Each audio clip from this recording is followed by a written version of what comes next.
Hi everyone, good afternoon and a very warm afternoon. I know the weather has been chaotic, especially when it comes to heat, but I hope you all are keeping yourself hydrated. And thank you for joining Insights podcast by Grailmaker Innovations. And today we have a very different topic, like we usually cover, like accessible travel, then inclusion, then we have, people with low vision. Today I'm looking forward to this conversation. And before we begin, I just wanted to share some insights on this. Like, we all know, some of us here are visually impaired and we have walked that journey. And some of us are congenitally blind, as in who are born blind. And somehow, from the childhood, since we are used to it, we are able to cope it up. Slowly we learn things and cope it up. We know that this is what it is, and we go on with that. And also coming to people who suddenly lose their vision loss. I know for them it is sudden vision loss is quite traumatic, but since there's no choice, you have to after the phases of counseling, coping up and all that, you kind of get used to that life. You learn and undo, unlearn some things and relearn new things.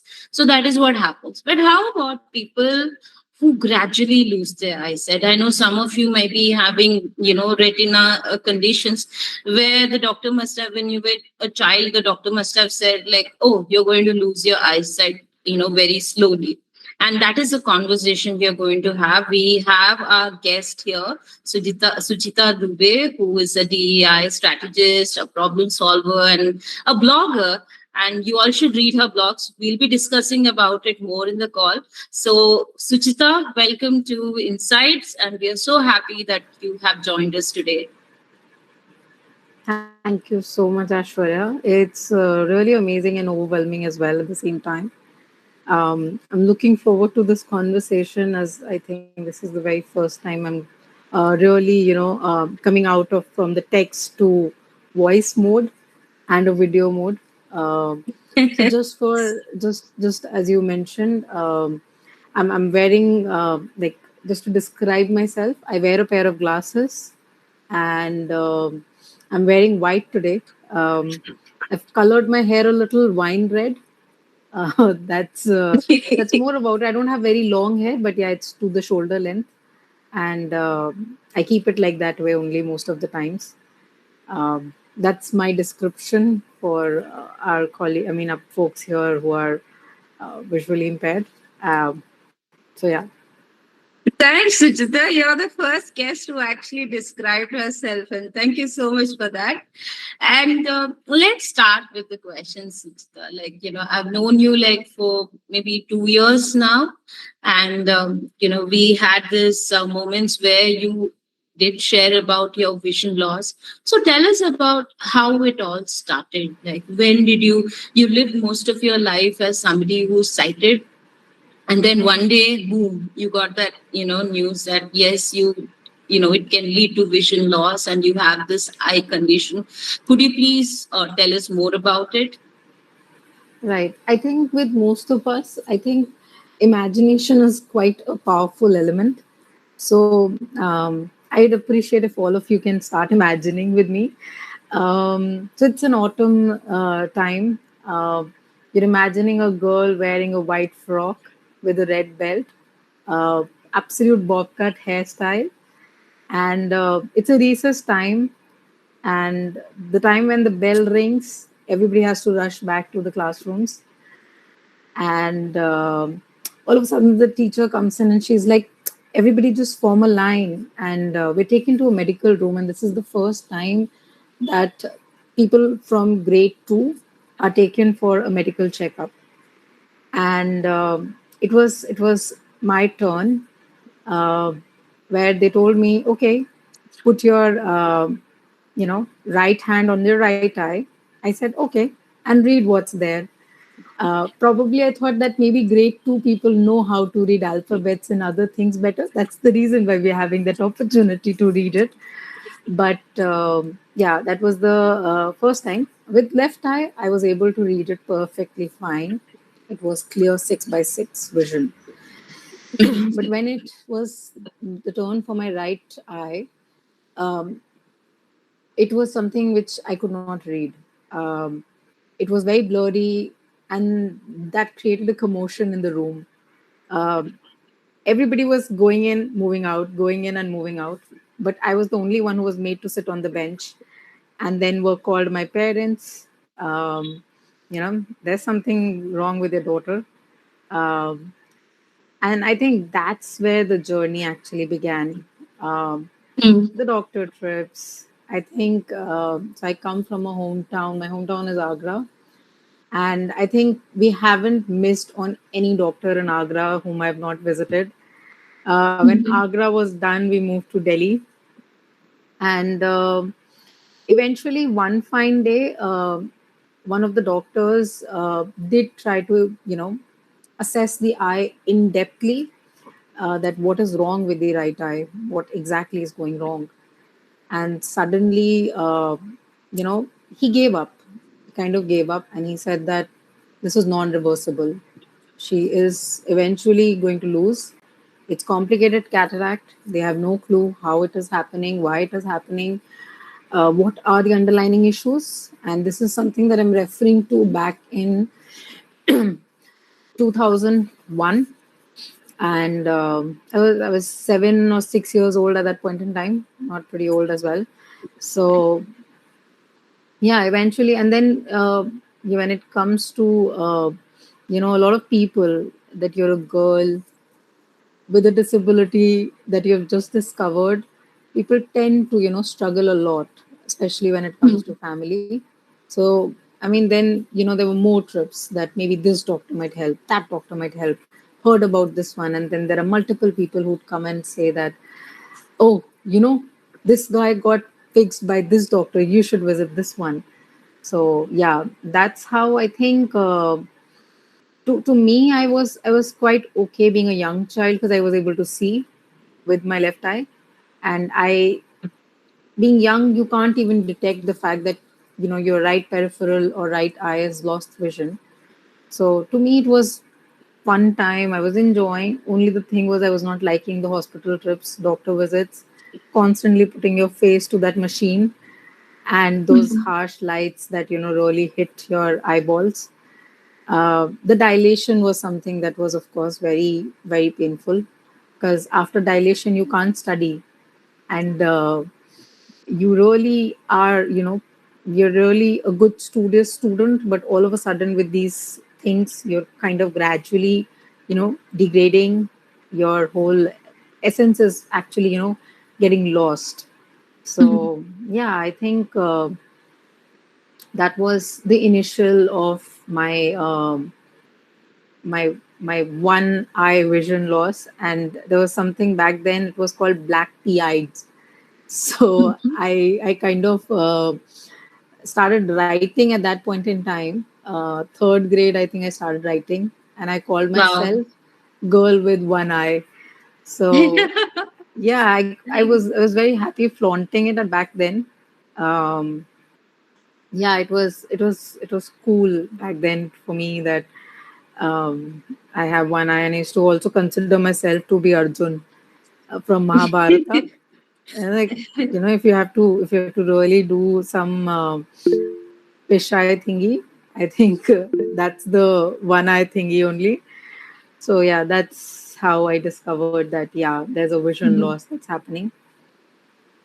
So, also, Suchita, like, I know vision impairment is a medical condition, but, uh, have being diagnosed with vision impairment at that young age must have been very, emotionally, a traumatic experience. So, what were your thoughts when you were going through that, the process of gradually losing your eyesight? So I think, Aishwarya, with my right eye, I, being a child, did not had many, emotional ups and downs. Uh, Definitely, there were some days where, kids used to mock around the squint in the eye, or there's one nice instant that I recall. um, the classroom was getting a lot of eye flu cases at that point in time.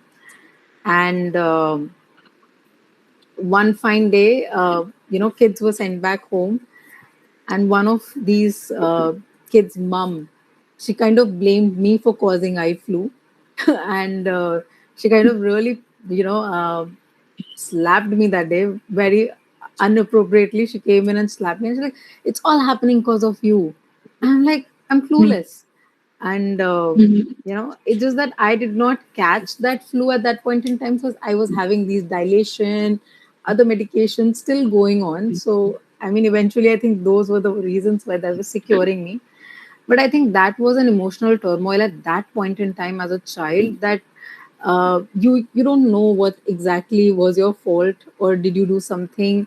A lot of people used to quote to my parents that there is some karmic thingy that she would have done in a past life that she's suffering now. So I think those are there. But I think the emotional turmoil, if you ask me, happened when I was it was the year 2019. I was doing awesome in my career. I was interning. I finished my internship with a cool company. I joined another cool company, and I was um, I was then again diagnosed with complicated cataract, and it was very weird. All of a sudden your vision gets little cloudy, blurry. You see white patches, and all of that was happening, and that really took the soul out of my body at that point in time. But somehow I was now consulting a different set of doctors, and this was something that was not by my parents or someone else. I think as an adult you have that privilege of choosing who you prefer. So I met someone at Ames Medical College, which is in New Delhi, and he happened to explain me, that this is something called uveitis. It's a chronic issue. There are multiple underlinings. There are multiple, notions attached to it. Could be arthritis, could be, even your psychological part as well. So, and he and I, we kind of had a cool chat for like 20-30 minutes. He wanted to understand if I have a family history, uh, which I don't. But then he also mentioned that, autoimmune disorders are something that is very common when it comes to having a uveitis or inflammation in any part of your body. So yes, I was diagnosed with autoimmune disorder back then, and nothing chronic happened. But later, also, what is discovered, I had arthritis. So yeah, I was then diagnosed with arthritis as well. And then he told me that the issue in the eye, the inflammation, is cause of uveitis. That's the name of the disease that I have. And he was like, back then, if in 2001 you knew about this disease, you could have saved your eye. But it's a late discovery. But he said that, it's just a cataract surgery. You'll be on some steroids and all, and I think you'll be fine after surgery. Uh, I was all prepped up, scheduled for surgery. 2020 March was scheduled for surgery, and that's where COVID happened. And all of a sudden, it wasn't a priority for any medical institute back then. Uh, I think the most critical cases they were dealing with the COVID ones. And I think that is the time when my emotional turmoil actually began. Uh, the cataract was covering the vision. I had to leave my job. I had to leave a lot of other things. And it's not that, you wear a pair of glasses, it might help, or you do something else, it might help. Nothing was helping. With cataract, I think nothing helps, honestly. And that was draining every day.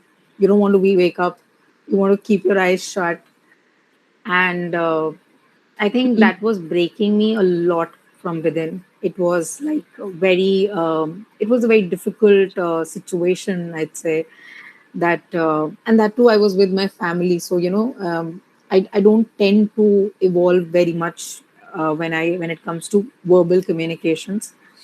But I couldn't write also at that point in time. I love drawing, painting, and all of that. Everything had a hard stop at that point in time, and it was all me by myself, and a lot of things were running in my mind, a lot of overthinking, and eventually, how much are you going to do within four walls is something that I was feeling that point in time, and definitely I've been like a very very stubborn person as well. So to my doctor, I've been dropping a lot of emails. I used to ask my sister, can you drop an email again? She's like, let him respond to the previous one. So I think AIMS as a medical college, it was tough for them also, to really work things around for you. And definitely the priorities were very different. So, but I used to still drop him an email. I used to ask him. There were days when I've traveled during mid-COVID times, all alone in a train, and there was nobody. Only the TT used to come at the gate and used to ask, "Is that Suchita?" I said yes, and I'm the only one traveling in that whole coach. So, and then you can't even see. So you sit wherever you want to. It's the empty coach, you see. And those journeys were like really something that made me made me realize that the life that I have right now is something that I have to live alone only. I might have friends, I might have family members, but at the end of the day, alone is something that I have to resonate with more of. Uh, it was still not happening for me. I think there was a point in time where my connect and my spiritual awakening happened with Shiva. And I think with Shiva, there was a lot of things that I figured was detachment in the first place. I think it happens with God, probably. I mean, not quoting Shiva as alone, but I think with any religion or any, uh, you know, spiritual connect that you feel, the first thing is your detachment from the real world. And that made me realize, to be very honest, Aishwarya, that now is the time that I can give up on a lot of things. Maybe I can find my abode somewhere in Kedarnath, Kailash, or somewhere on an isolated mountain and just live my life there. Whatever it's gonna be, it's gonna be. If I lose my vision, it's okay. Uh, but on the other contrary, I also felt little, empowered that maybe I could learn Braille, I could work on screen readers. I've got this communication that I can, share with people. And post my Kedarnath trip, I kind of gave up. To be very honest, I gave up on emailing my doctor or asking him. My vision was pretty bad at that point in time. It was like I couldn't see people also. Like people were dark shadows to me. I couldn't. But I learned how to really washroom say to my room how many steps, washroom to kitchen, kitchen to room. So my mummy used to be like, "You're walking at night also so comfortably." I said, "I mean, I think I'm learning the life of people with visual impairment at the end of the day." So, and this was without a cane or something. So I knew where the edges are now. So I was very cautious. I did had bruises in the initial days, but yeah. And then finally, I still recall after me giving up 20, 30 days approx, my doctor writes an email to me, you had a scheduled, consult. Why aren't you here? And I was like, my sister tells me, hey, doctor has emailed you. Can you respond? Can you tell me what should I write to him? I said, just write to him, I'll give up. And I literally wrote that email to him. I still have it with me. It says, I give up. And he was like, no, you can't. You show me how is it. So I went, and it was November. So since March till November, uh, I was waiting for a surgery. Okay, and finally in the month of November, 19th of November, I clearly remember the date as well. He gave me a date for surgery that was in the month of December. And I was like, are you kidding me? Are you seriously giving me the date? He's like, don't you want it? I was like, okay. And then finally, yeah, 26th of December, I got my eye surgery done. It was my doctor only who did it.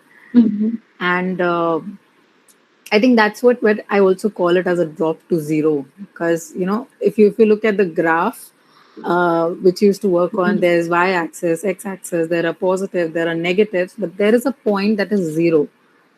And I think that is the point of detachment from the entire world that any human being can have. And I had that. I think I had that. And my own selfishness kind of moved away from me. And I thought that maybe this is the right time that, I can transform lives of people. So yeah, when I post surgery, my Mm-hmm. vision did recover. It recovered to 6 by 8, I guess. With glasses, it was 6 by 6. But I Mm-hmm. also, in my early 20s only, I was given a granny look. So I have a bifocal lens, reading glasses as well. So even at work, I keep switching when I'm working on Mm-hmm. something very focused. So I keep doing that, switching glasses, and everybody's Mm-hmm. like, somebody's waving at me when I'm wearing my reading glasses. I don't see them, but then I somehow there's a gesture. I feel that person knows me, so I kind of switch back to my other glasses, and I'm gonna be like, okay, hi, you've waved at me, so I'm gonna wave back to them. But yeah, then I think becoming a DES strategist was something that I was looking forward to, because I think I felt that there could be many people like me, and I think it's time for a little change that I can bring about. So, and I had to start it somewhere. I was not very sure where exactly, Mm-hmm. but yeah, I wanted to learn Mm-hmm. more about it, I get it. a little more dive it. Yeah. Mhm. So, Suchita, thanks for sharing this journey. It takes me back to my friend, who had, who was diagnosed with retinitis pigmentosa. And when we initially met, my eyesight is, I had light perception. But my friend, she had, initially she had no vision. And she was able to walk on the road, and she would, I would tag along with her and we would navigate. And even some pictures, back then AI was not there. And I would ask her to, look at the picture and describe it to me. So her vision was like that. And I've been with her for almost 8, 7, 8 years. And suddenly, during the process, I realized that, she's slowly losing her vision. And one day I remember she just broke down because she was like, I'm not even able to see my daughter's face now. And that was very dramatic for her. Everyday change. And what I'm trying to say is like, when things happen slowly, it's that fear of sinking in. And I must commend the way you have actually come out of this. I want to know, like, how was your family? How was your family's support? In all this, was it like, were they too protective? Or how? What was their take? So, to be honest, my family was quite protective.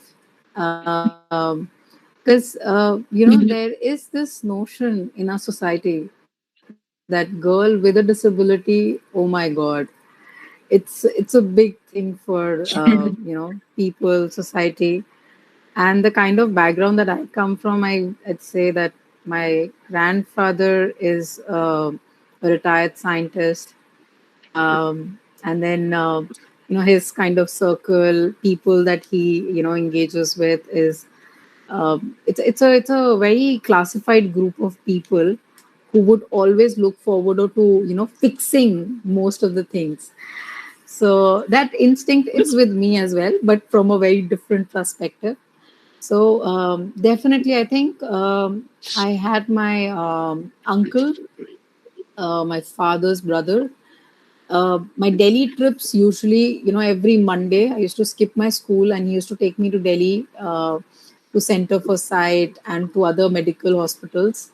So I think I've had most travel journeys with him for my, vision and things. I even underwent something called stem cell treatment.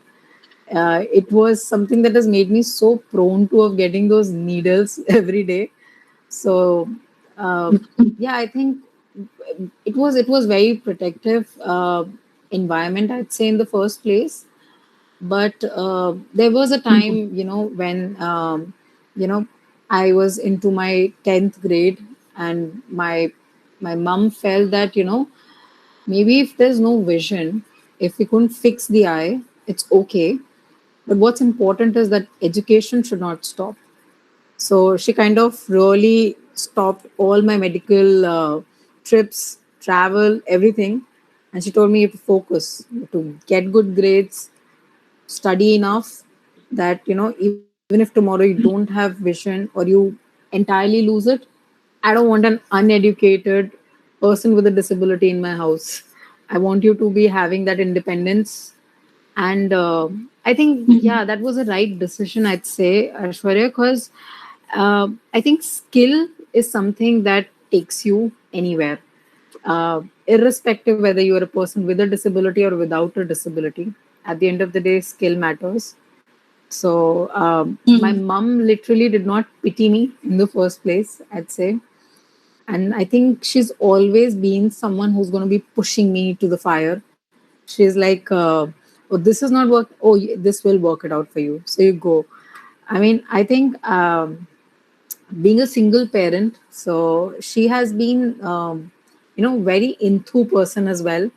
My Mm. first opportunity was in Bangalore, and the hometown that I like mentioned is Agra. It's a very stereotypical space as well when it comes to women, girls, and all. And my mom was like, "You got an opportunity, right? Go." I was like, "It's Bangalore. It's Nama Bengaluru, huh?" She's like, "Go explore." And I went. I was enjoying my time in Bangalore. So Bangalore is again my second home though. But yeah, I think that little push, she's always like, even if I tell her some days that, okay, I'm done, I'm not gonna work and all of that, she's like, it's okay, you leave and come. So I think that is something that's not the protective part, but that's the pushy mummy effect. But it really helped. I think it really helped me to where I am today, with all the work that I'm working on. So it really helps, no doubt. It's very important to have a supportive family. I know families, I know like some parents initially they are protective because they themselves are not sure how kids, their children will get independent and, move around. But it's a process because once slowly the person starts getting independent, moving around and doing things by self, that is when they have that relief. But at the same time, I've also seen parents, unfortunately, when I was doing counseling, there was a 16-year-old visually impaired girl who was from a rural background. And the father, right, in front of her face, he tells that, my daughter is a panoti, like as in, a bad omen. So there are Right. parents like that, but there are parents who are very overprotective, so overprotective that they don't even let them use cane, and they're always around, when the Yeah. person goes out. But again, for parents also, it's a process, and once they're confident that their child is able to manage, then they let them go. So that True. is one of the things about parents. And one more thing I wanted to ask you is, you said you mentioned something, that every one of us might have heard once in a lifetime, all the visually impaired. That society always connects it to some bad karma in the past. Oh, it might have been this, it might have been that. Yeah. We've heard that, pata nahi kya ho gaya, what happened, Bhagwan ne shraap kyun diya, and all that. Of course, True. they kind of sympathize, but then they make these statements that will, kind of pinch us. So, True. how has society been with you, Suchita? Like you've been, you were maybe your neighborhood or people that you work with?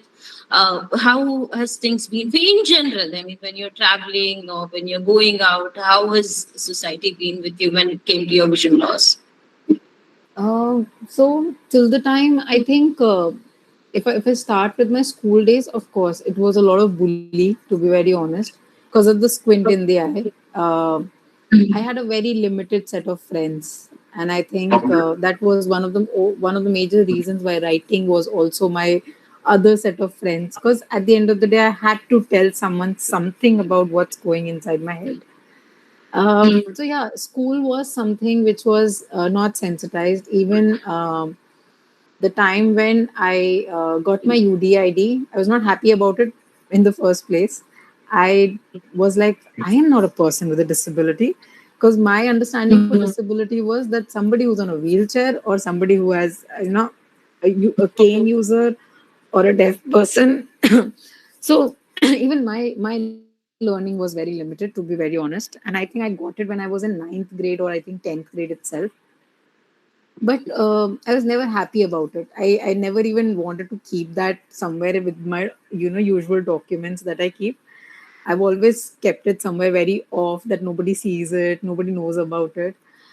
uh, but I think college was quite accepting, because I think I was in a government college in the first place, and they had this quota for persons with disabilities. Though I was not a part of the quota, but there were other people, so I could really learn, understand, and people were sensitive, I think, in college rather than in school. School, when I was not doing well, my principal told me once that, see, if you can't do well in studies, it's okay, you do well in sports. So I became an athlete back then. And Wow. What were you playing back then? I just so I got an opportunity to play lawn tennis, and then of course Ooh, a lot of nice. in-house sports. So the house that I was representing, it was a blue house. It was called Marine House, Blue Marine House. houses are Sorry. very cool, you know. But we hardly had athletes in there, so I was asked to run every race, every hurdle, discus throw, shot put, you name it, and I think I was there. Sometimes people were confused that, are you going to represent for all the games or so? So, but I think yeah, there was some. But I think with college, I think I wanted to have my grades up a little, so I kind of lowered my sportic energy. And work wise, I think I never disclosed that I have a disability. And then people at work, they're very conscious also. Like, I think like men are very conscious of posh policy in the first place. So at work, I think people were very conscious to ask, is there something wrong with your eye or something of that sort? So nobody asked me. But yeah, sometimes when I used to feel that, okay, they're glaring at me, there's a lot of glance, a lot of stare is there. So I used to tell them that, okay, yeah, I don't have vision in my one eye, and I have a bifocal lenses that I wear for my left eye. So they used to understand, but at the end of the day, I think there was a pity, sympathy, all those things that were Mm. developing within them. Initially, I think they were quite cool with me. They liked conversating and all. But then, opening doors. Okay, I'll open door for you. Maybe I'll press the lift button for you. So all of that happened. But I think being into a DEI role, I kind of sensitized them uh, to a much larger length, that okay, you don't need to do. Always you can ask to any person with a disability if they need your assistance or not. Just don't Hmm. be, I mean, I know you want to help, but it's better to ask, right? Maybe Yeah, yeah. we want to do our things on our own. So yeah. Beautiful. It's just also like, see, once, yeah, you had your visual impairment and you had your challenges, but coming out of it and, looking at life differently, that admitting that it is what it is. So now what? And that I know that you've gone through that, and your blogs are a witness to that.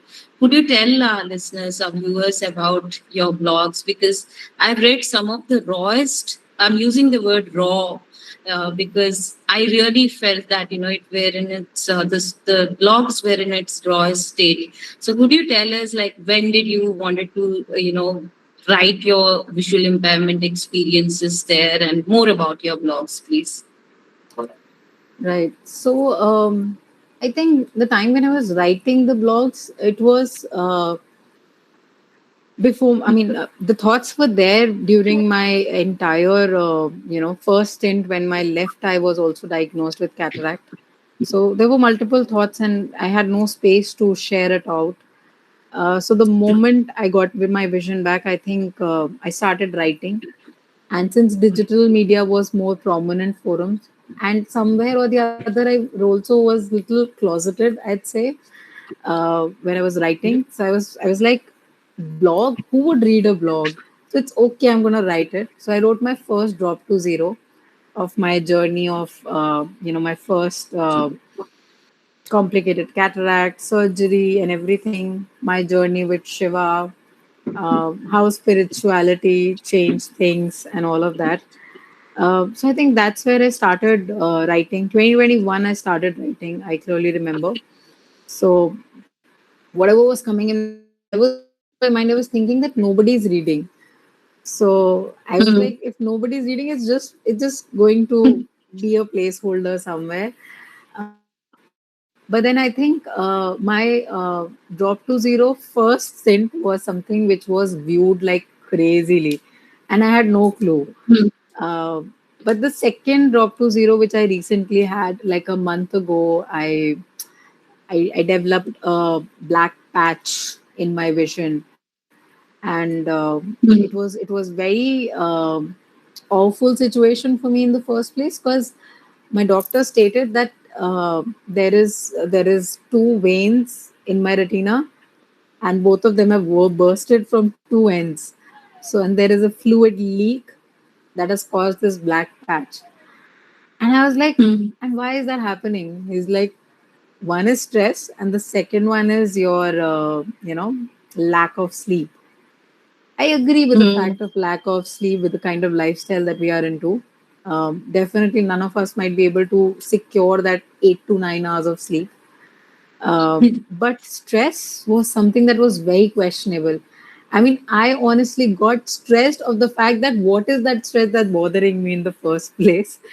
So definitely, I mean, that patch was like it took again. It was a dark black patch that took half peripheral of my left eye vision, and it was tough. I can't see my phone full. I can't see my screen full, and then again I was put on steroids.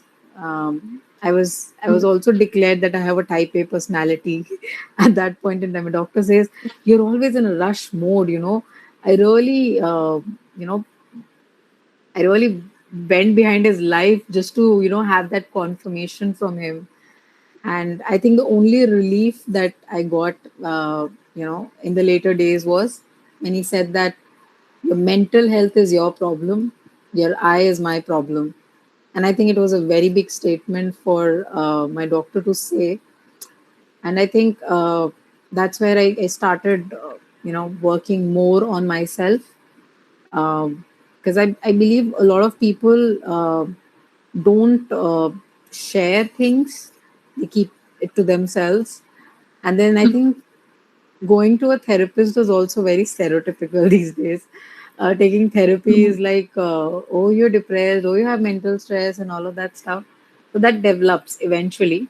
But I think if you don't have right set of people, sometimes your friends also don't want to hear that sad story. They'll be like, "Arey kya?" Every time you're ranting about the same old stuff, and there could be some other set of people who might hear it, but then they would have like zero interest in it. So I mean that happens, and I think in that space, writing helps because at the end of the day, even if people read it, they might share a comment right there. Okay, this is amazing. But if not, then I think they'll be okay reading and then they're moving ahead.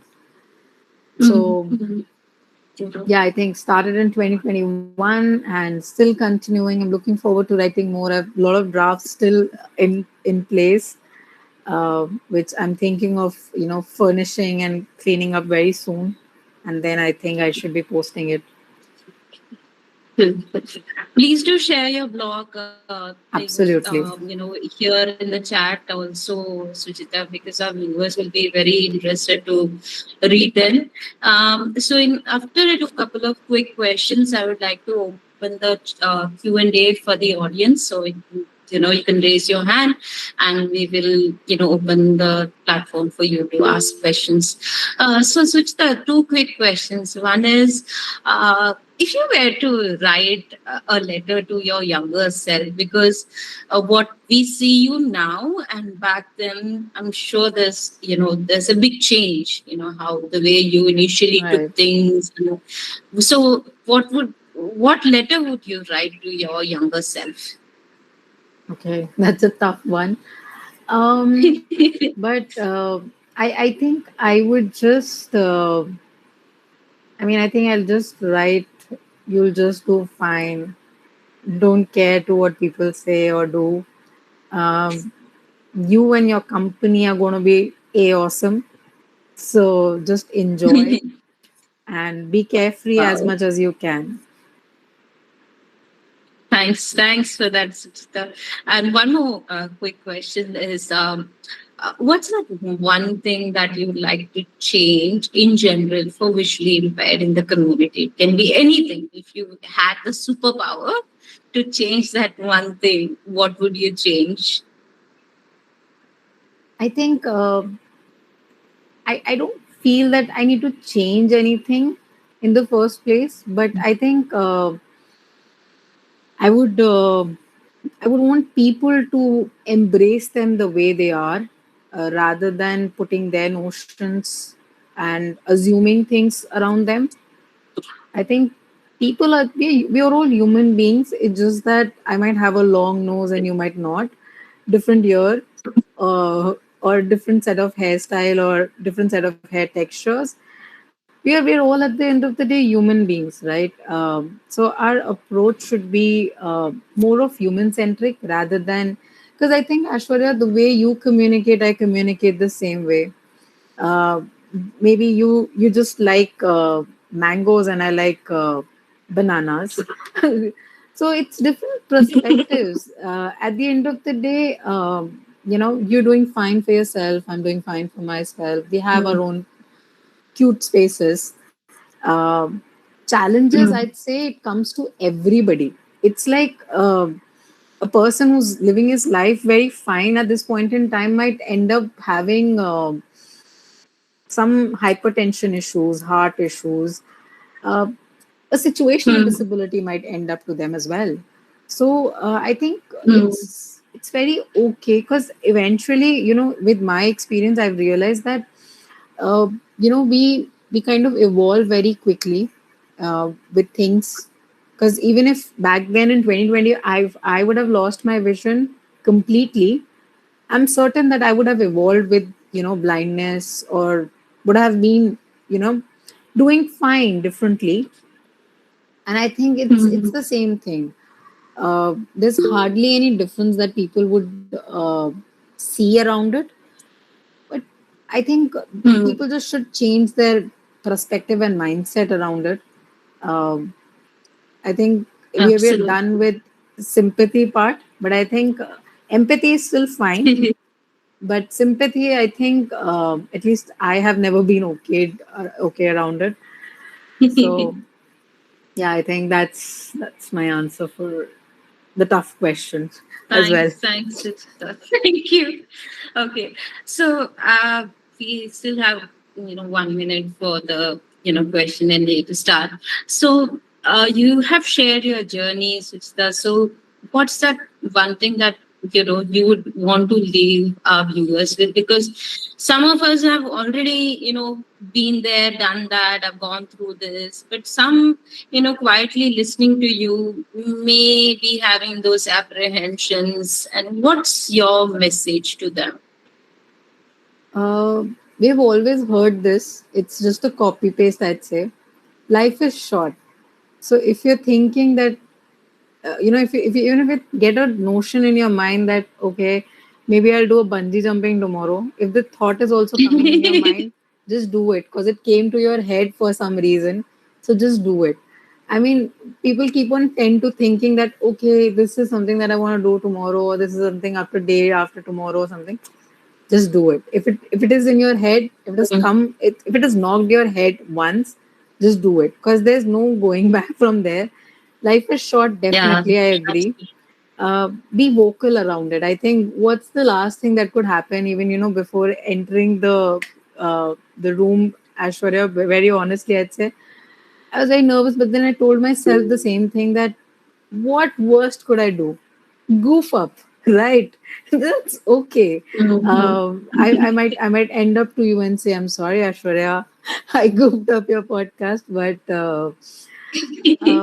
I just thought that maybe I'll be my own authentic self today, and yeah, here I am. Thanks, Suchita. So the meeting is out for the audience here. If you have any questions, please do raise your hand and we will call you in. Hey, hi, Yes, Aishwarya. Ashish. Hey, Suchita. Hi, Ashish. Hi, Yeah, Ashish. hey. So I can understand, the stress is often going to be the root cause for many a problem. So, but the stress is somehow it's inevitable. It's something that unavoidable.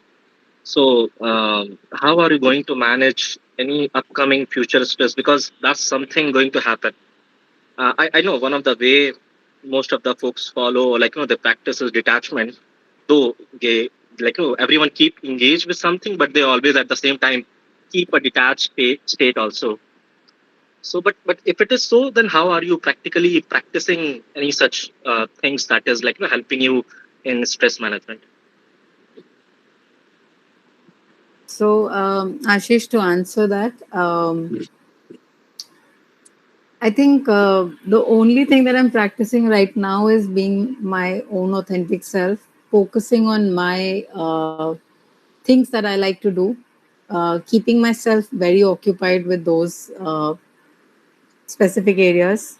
Um, like I like swimming, so I'm ending up to the pool more often. So yeah, that's how I think. I like skating. I go on a Sunday skating treks with my Delhi skating community, and I love food. So there are times when I'm out with my friends, having some nice meal. I do solo meals as well. Sometimes I'll just be sitting at some cafe corner. Uh, but I think observing people is something that also releases stress. To be very honest, when you feel that you are, super stressed, your problems are like bigger than anything else. Just look at someone who's, at 44-degree temperature outside on road, bare feet. I think you would eventually feel more privileged, and your stress is going to be like, okay, don't need it anymore.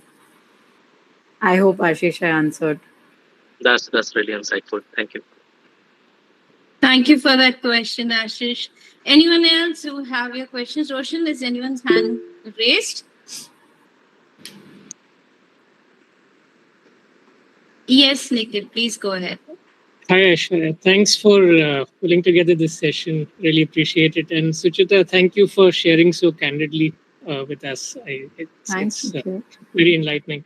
Suchita, I have one question for you. And this is regarding tool use. So you started losing your sight a little bit later in life, and I'm just curious um, how tool use has evolved for you. So, do you use screen readers? How do you go about your day-to-day job?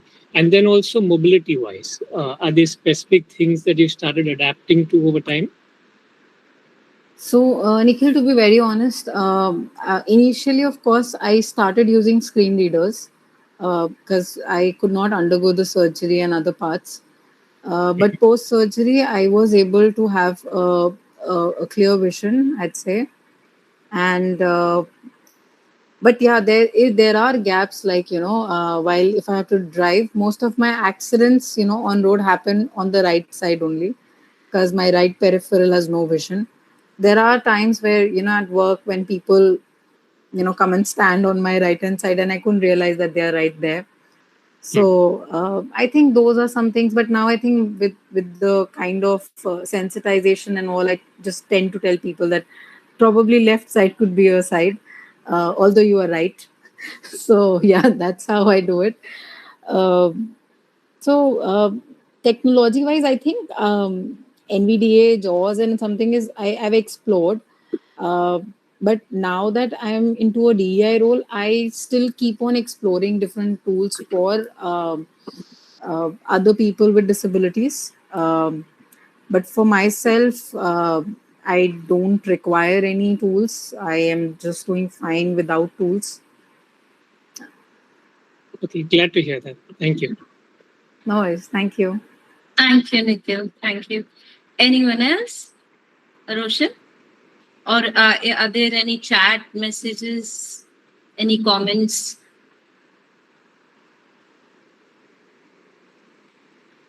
Roshan can. Okay. We'll just wait for 30 more seconds. If you guys have any question, you can ask them. Okay, so just a while they're preparing the questions, they may be taking time to think about questions.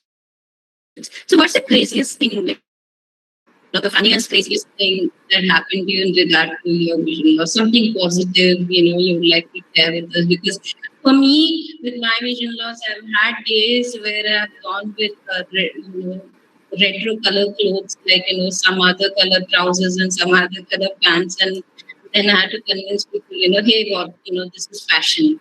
So did something like that happen to you down the way? Not that I recall of any, but I keep my mischief person out very loud. I keep that mischievous side of me alive. But I feel there was this one thing that I can share. I was working in Bangalore back then, and that was the day when I told people in my organization, that especially in my team, not the entire organization, that I have a disability. And everybody was very of the notion that oh, and they were sorry about it and all of that. And I wasn't okay about the sorry part. So there was my buddy. He was about to sit on the chair, and I pulled the chair, and of course he tripped off, and he didn't say a word to me. I was like, see, you could have broken your tailbone right away, and you would have been on a wheelchair, and then I would have said sorry as well. So I think that was his learning. He was like, it was a harsh learning, Suchita, but I said, see, you did not even say a word to me, thinking at the back of your mind that Suchita is a person with a disability. You can't, scold her for things that she do or a mischievous activity she does. So I think that was a little funny at that point in time, but it was a great learning for my entire team. So yeah, that happened. Thank you. Thank you, Suchita. Roshan, anyone else? If you have any questions, or we can conclude the event.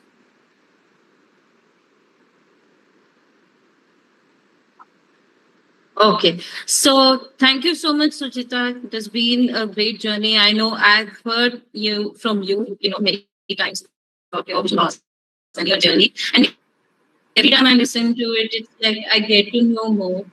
There are people out there, who still need to know such experiences that so that they can get on with their own lives.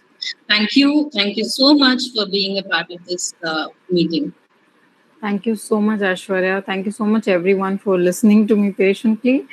I don't know how much interesting it was or how much insightful it was, but no doubt about it, Suchita. Okay. Yeah, but I'm happy to have